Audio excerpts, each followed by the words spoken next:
Hi, this article appeared last week, 5 days ago, and currently this Indian leader Modi is in China because today, September 3rd, China is celebrating the National uh, Country Establishment Day about 80 years ago when it got liberated from Japanese colonial years. Our country was also liberated on the same day, and our nation was established much later, right? So we were both, China and Korea were liberated on August 15th, 1945. And in China today, there will be a huge celebration of the independence and establishment of the nation by military marches, which are quite brilliant and something to see, well organized, accurate, and well behaved manner of marching by the soldiers. But India is going through a tough era, even though the appellate court in America ruled the Trump tariffs are illegal. They are still struggling because the tariff stipulation is still in fact on or against India. So let's find out how India chose to be allied to China, Russia, and Brazil, right? BRICS against the United States. We Koreans kind of negotiated with America or kowtowed to them, but unlike the rest of the countries, China, Russia, India, and Brazil, and some African nations, they are against the Trump administration. So let's find out how India is going through the tough times and how it will be, how it will try to be fair, right, and survive this harsh environment. This article is from bbc.com, and the reason I am trying to read this article is to practice English, to learn English. Trump's 50% tariff on India kicks in as Modi urges self-reliance. Nikhil Inamdar, BBC News, Mumbai. Modi has urged small shop owners and businesses to put up Made in India boards outside their stores. U.S. tariffs of 50% on goods from India took effect on Wednesday, on Donald Trump sought to punish Delhi for buying Russian oil and weapons. The tariffs, among the highest in the world, include a 25% penalty for transactions with Russia that are a key source of funds for its war in Ukraine. India, a vital strategic U.S. partner in the Indo-Pacific, has shown no signs of stopping its purchases, calling the tariffs unfair and vowing to choose the best deal on buying oil to protect its 1.4 billion people. But there are fears exports and growth in the world's fifth largest economy could suffer. The U.S. was, until recently, India's largest trading partner. The tariff setback has sent the Indian government into firefighting mode. That's good expression, right? The tariff setback has sent the Indian government into firefighting mode. The tariff setback has sent the Indian government into firefighting mode. Earlier this month, Prime Minister Narendra Modi promised to cut taxes to mitigate the impact of the tariffs, which will disrupt millions of livelihoods across the country's export-driven countries that supply everything from clothes to diamonds and shrimp to American consumers. Wow. So clothes, diamonds, and shrimp. He said a Diwali gift in the form of massive tax bonanza was on its way for the common man and the millions of small businesses that power Asia's third largest economy. So they are fifth in the world and third largest economy in Asia, right? Diwali gift in the form of massive tax bonanza was on its way for the common man and the millions of small businesses that power Asia's third largest economy. Wearing a bright saffron turban and addressing crowds of spectators from the ramparts of Delhi's Red Fort during Independence Day celebrations, Modi also urged small shop owners and businesses to put up boards of Swadeshi or Made in India outside their stores. From ramparts, right? Ramparts means bulwarks, but let's find out what the ramparts are here, right? The better way is visual explanation. Rampart, right? Wall. Oh, yeah, exactly. Ramparts. A defensive wall of a castle or a walled city having a broad top with a walkway and typically a stone parapet. So rampart. Yeah, when I was in Xi'an, there was a big castle fortress around the city, square fortress, and the ramparts, the walls were huge and wide on top. Rampart. So let's go back and continue to read.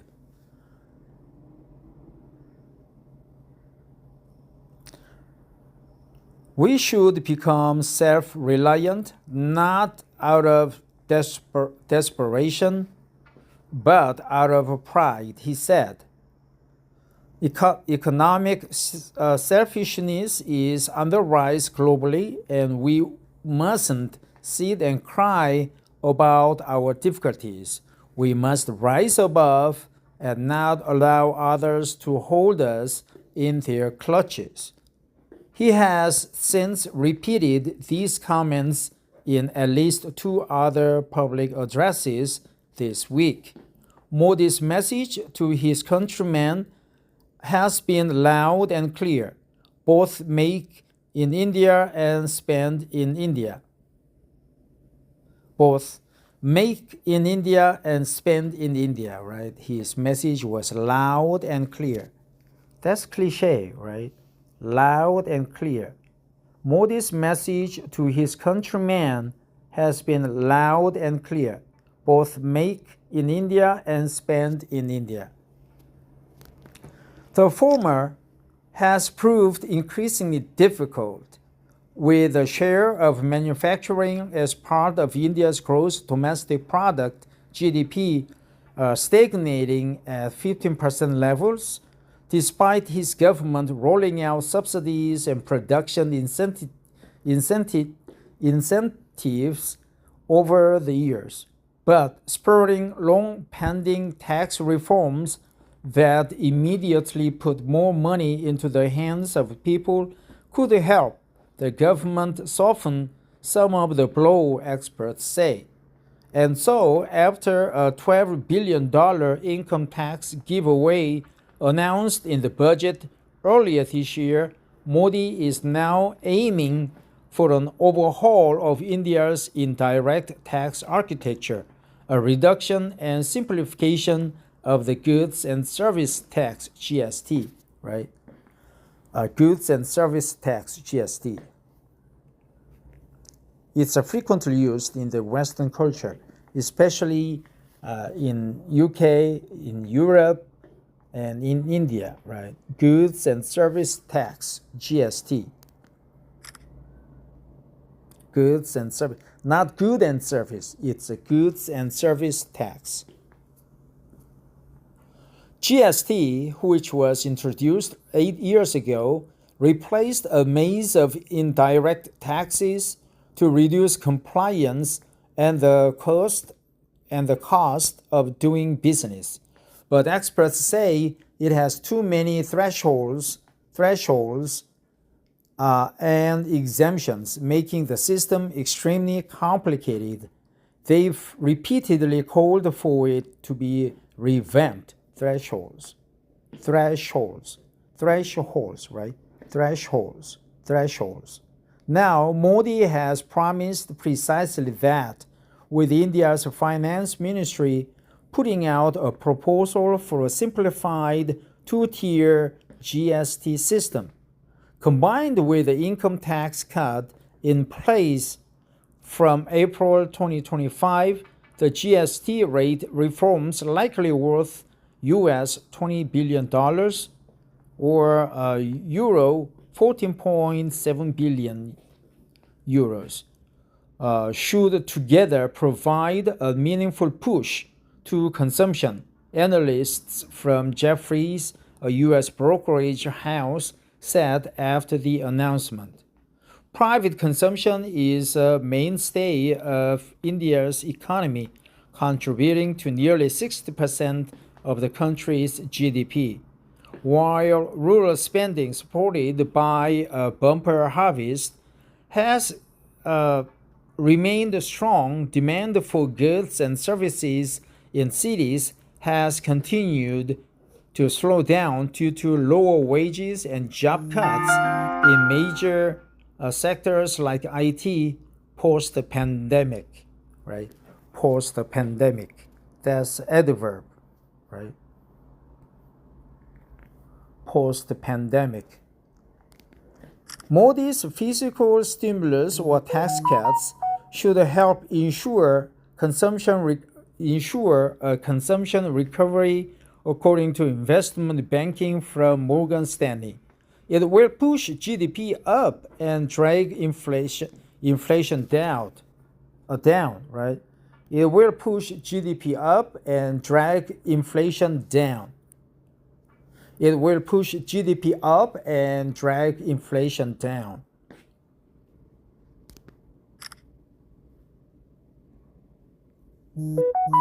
This is particularly crucial amid headwinds from ongoing global geopolitical tensions and adverse global tariff-related developments that might impair external demand, Morgan Stanley said.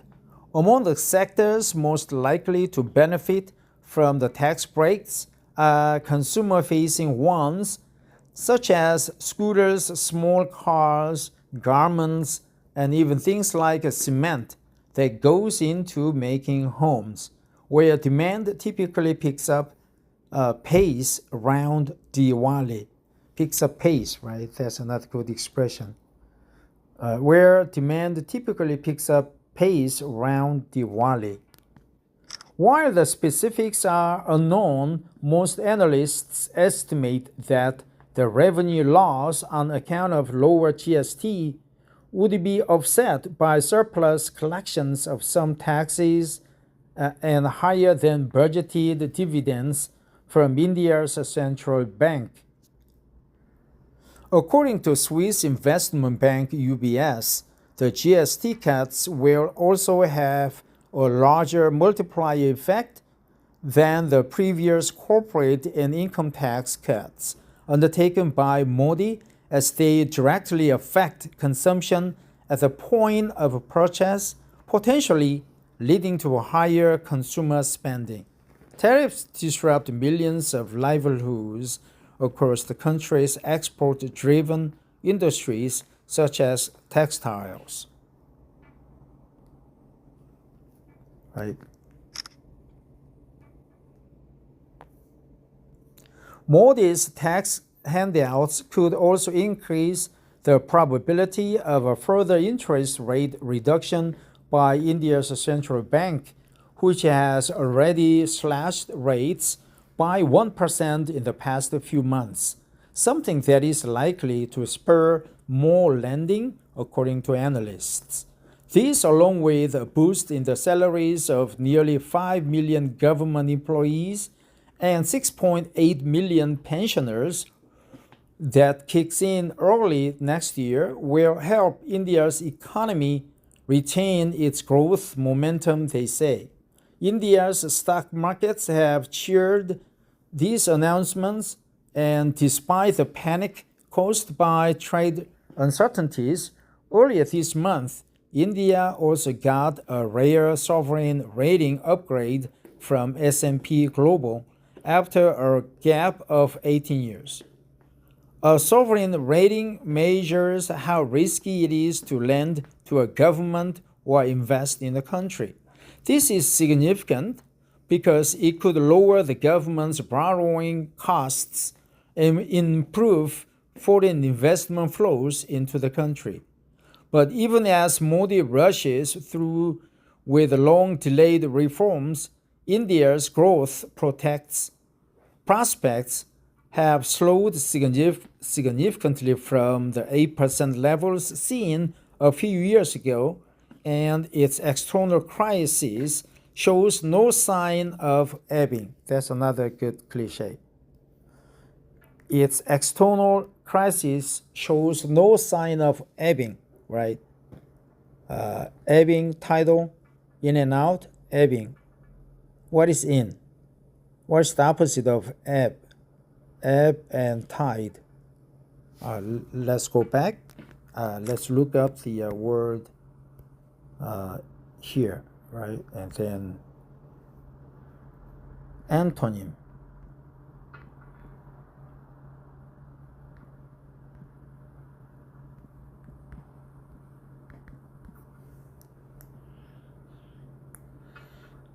Ebb.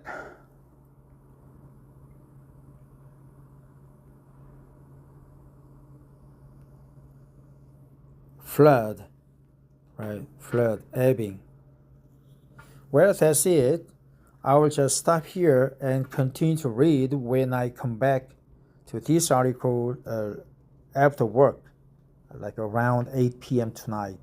Take care and have a great Tuesday. So where did I leave this morning? Right.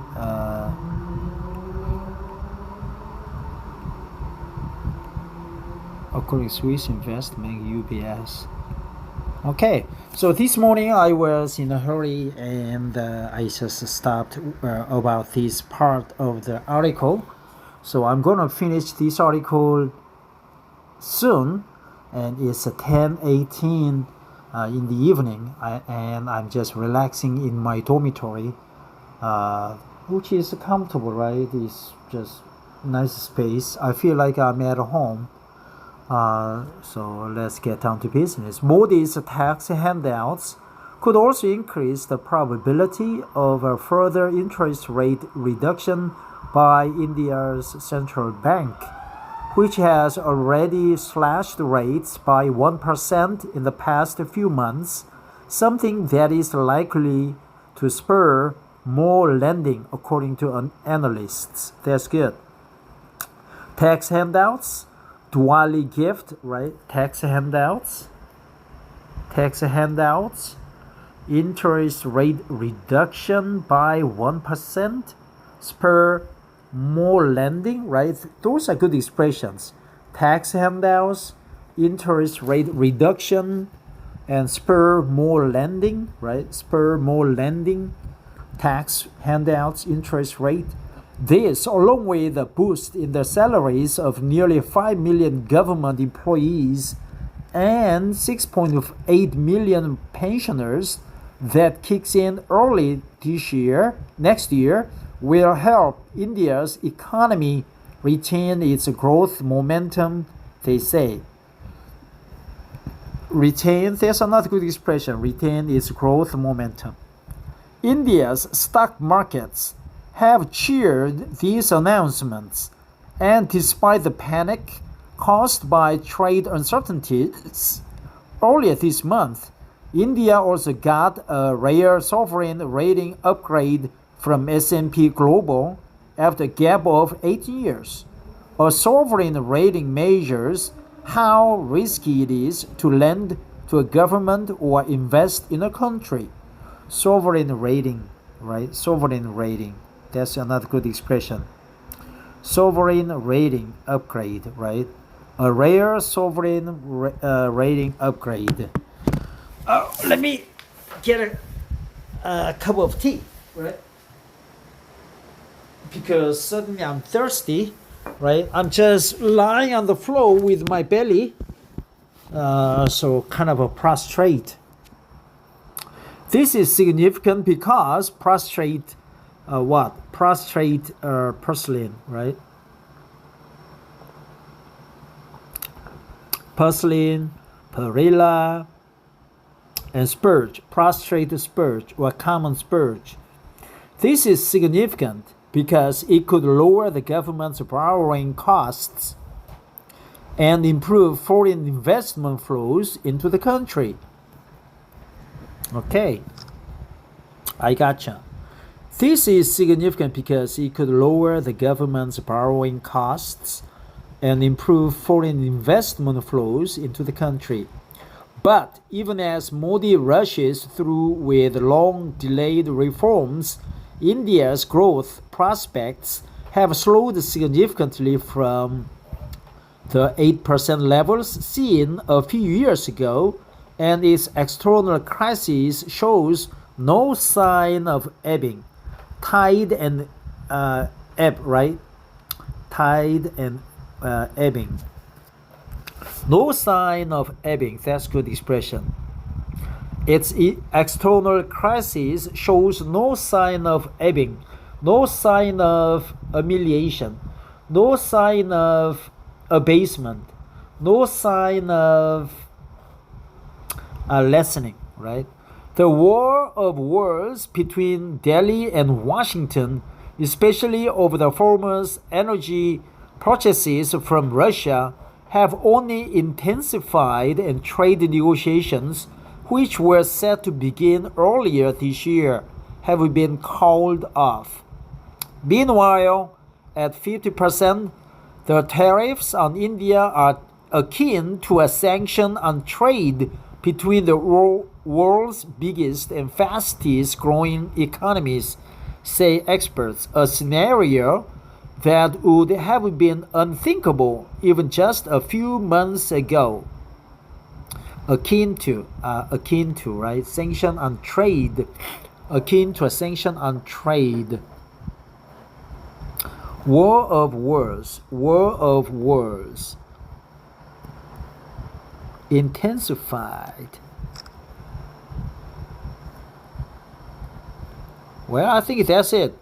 So basically, Modi is giving a gift, like a tax refund to everybody in India, right? It would boost the economy and help the foreign investment flows in, and also it helps the government borrowing money at a reduced costs, and it will spur the spending, right? And also the banking, they reduce the interest rate by 1%, which is hoped to spur lending. Lending money and more investment, more economy is turning, and so that there would be no deflation, and the momentum of growth, economic growth momentum will continue to grow, and the war of words between India and White House will not affect India's economy, right? So this is interesting, and the gift is called Diwali Gift. tax reduction. Well, that's it. But before I go, I would like to go over what I try to remember. At its external crisis shows no sign of ebbing. The war of wars are akin to a sanction on trade. Tax handouts, a sanction on a trade, tax handouts, interest rate reduction by 1%, spur more lending, retains growth momentum, a rare sovereign rating upgrade,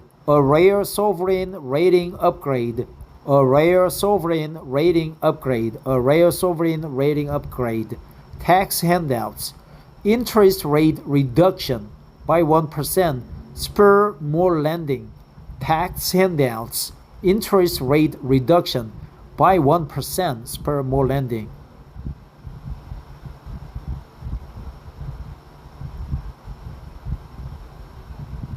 Its external crisis shows no sign of where demand typically picks up pace around Diwali. Diwali,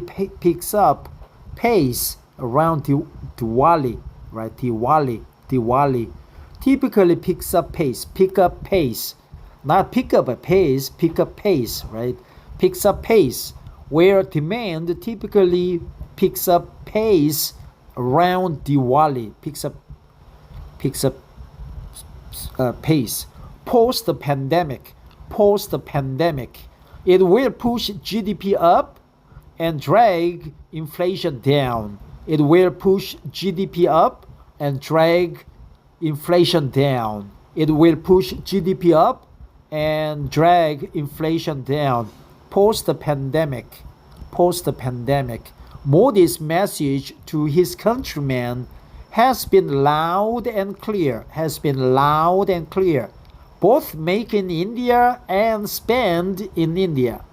Modi's message to his countrymen has been loud and clear. Both make in India and spend in India. Modi's message to his countrymen has been loud and clear. Both make in India and spend in India. Goods and service tax, GST. Goods and service tax, right? Well, that's it. Thanks for listening. Have a great Tuesday night. Bye bye.